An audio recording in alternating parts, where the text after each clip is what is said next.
I'm going to talk about something that I found um, too temporal to talk about earlier, but it seems to be in the news now, and so I'm being topical. And we're talking about the Second Amendment.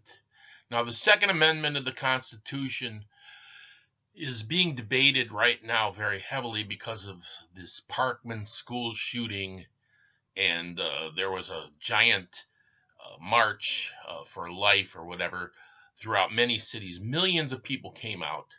And what they're calling for is a gun control, more complete gun control throughout the United States because there's too many people who have this need to own high powered rifles with large magazines so they can shoot 30 shots off of a rifle without anybody, without having to reload. Stuff like that. And I think the reasoning behind the gun lobbies is that they believe that this is the Second Amendment to the Constitution, which is part of what's called the Bill of Rights. And that's something to be said. We shouldn't get rid of our rights so easily. And but recently, there was a man who was sitting on the U.S. Supreme Court. His name was John Paul Stevens, and he wrote an op ed to the New York Times recently. And he claims and he says that the Second Amendment of the Constitution is a remnant of the 19th century. It's sort of an anachronism. And, I've been sitting on the fence about this whole issue, mainly because I don't really care that much, you know, but also because yeah, on the one hand, people who own guns and many of them are kind of kooky. I'm hate to say that to my friends who own guns, but I've met guys who have these big gun collections. They haven't got much in life, but they got thousands of dollars worth of guns and ammunition, and it's some of them are hunters, I suppose, which is different. But some of them, I know the one guy in particular, I know for sure.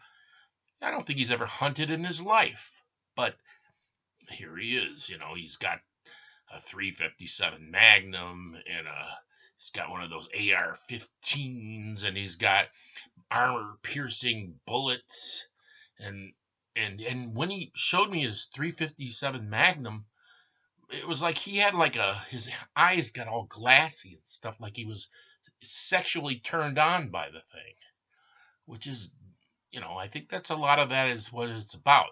Some of these young men and men who own these guns, it gives them an erotic sense of power. So that's anti-gun talk, right?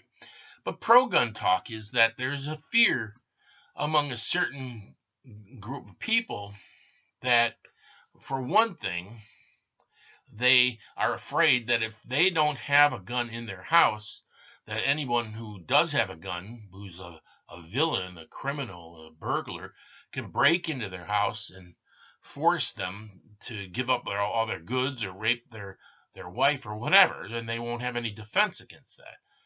And for a second thing, they would say that one of the ways that the government can become a totalitarian government is if they're the only ones who have guns, are the ones who run the government. Whether it's a secret police force or maybe a military that's under a strong leader, and if nobody else has any guns, they could just push us around from the top down. Those are pretty.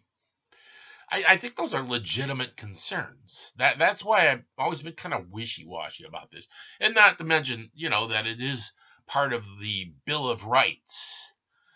But a little, on the other hand, let's look at the text of the Second Amendment. It says something like a well-regulated militia being necessary for the security of a free state, the right of the people to keep and bear arms shall not be infringed. Something like that, it says. And there's, remember Sam Ervin, Senator Sam Ervin? He used to say that the Constitution of the United States of America was a sacred document. It was divinely inspired, he said. And Ronald Reagan said the same thing.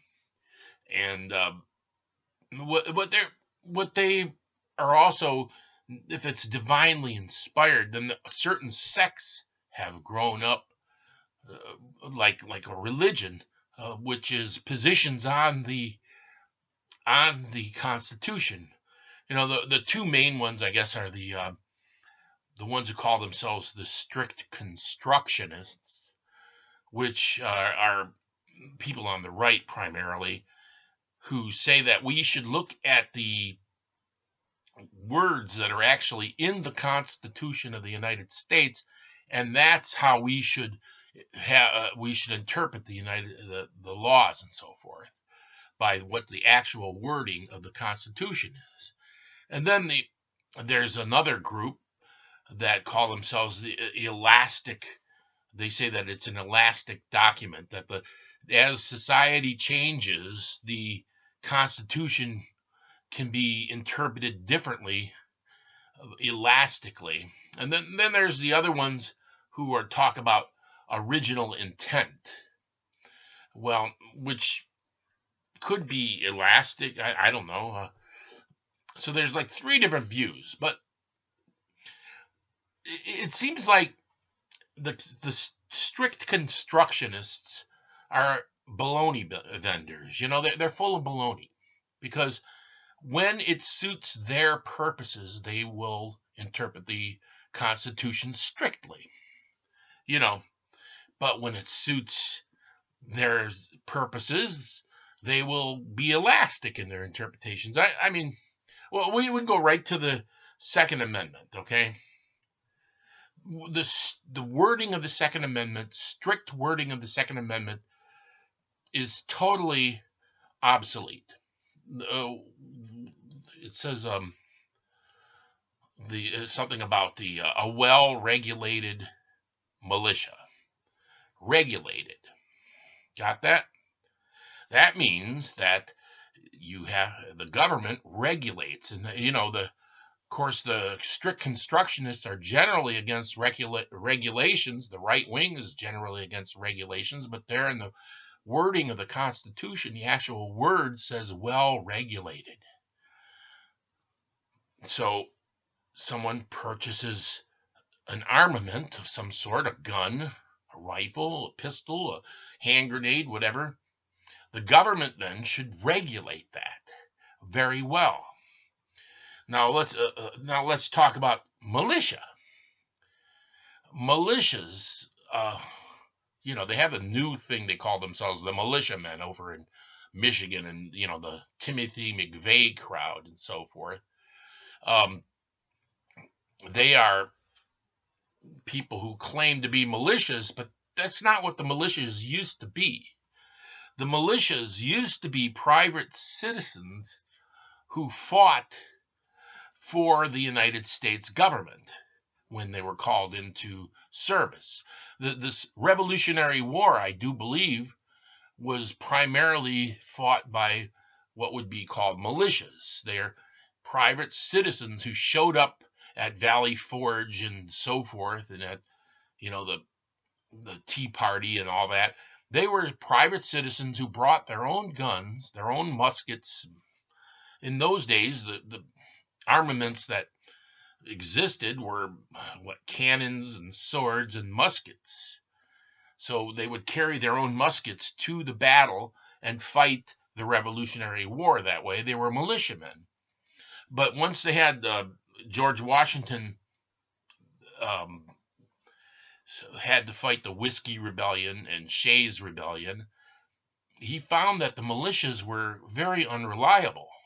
For one thing, a lot of the people that were in the Whiskey Rebellion were part of what he wanted to be the militia. So he had to have a standing regular army in order to fight against the militias. So what Justice Stevens says is pretty accurate. There are no more militias working for the United States. Now, maybe it would be a good idea. Maybe it would be a good idea to have militias again. It would save us a lot of money in the United States to have militias actually fight these wars. Every time the United States gets into a conflict, anybody who owns a gun would then have to go fight for the United States. That would be militias. And that would save us a lot of money because you'd have to bring your own armament. You'd have to bring your own rifles, your own hand grenades. And so what we're in Afghanistan now and Syria fighting, here and there, it should be these guys who own guns. When you buy a gun, you're a member of the militia then. You're well regulated, meaning that they take down your name and your phone number and your address and where you work. And when the United States gets into an armed conflict, either foreign or domestic, then you have to go over and fight with your guns in that armed conflict. It would save the United States a lot of money from not having to have a standing army. Now let's look at the second half of the Second Amendment, which says the right of the people to keep and bear arms shall not be infringed. Well, that's totally obsolete. I mean, it doesn't say anything about guns. It doesn't say anything about rifles or pistols or automatic rifles or semi-automatic rifles. It says arms. So arms are the things that you fight wars with. So according to the Second Amendment, people in the United States should be allowed to have tanks and hand grenades and surface-to-air missiles and Stinger missiles and even nuclear bombs. I mean, we have already thrown that whole concept out the window a long time ago. People are not allowed to have arms. Imagine if you had enough money, you could get yourself your own helicopter gunship with one of those machine guns that fire 1,000 rounds a second. And according to the Second Amendment of the Constitution, that should be allowed, but it's not allowed. It's no longer allowed. Those are arms. No, it doesn't say anything about rifles or pistols. It says arms. So we've thrown that concept out the window a long time ago. So maybe I'm thinking this John Paul Stevens guy, the Supreme Court justice who's 96 years old, shows us a little wisdom. It's true. The Second Amendment of the Constitution is absolutely obsolete now. And what these people who fight for these ownership of pistols and rifles and so forth are actually saying is a bunch of baloney. They want to be strict constructionists on the right, but when you look at the real words in the Constitution, there's nothing that goes along with the modern laws about guns and pistols. It says the right to keep and bear arms, and it says a well-regulated militia. Those are the words. So if you're a strict constructionist, we either have to go back to having militias and letting people have their own tanks, or else you guys are just full of baloney. So thank you.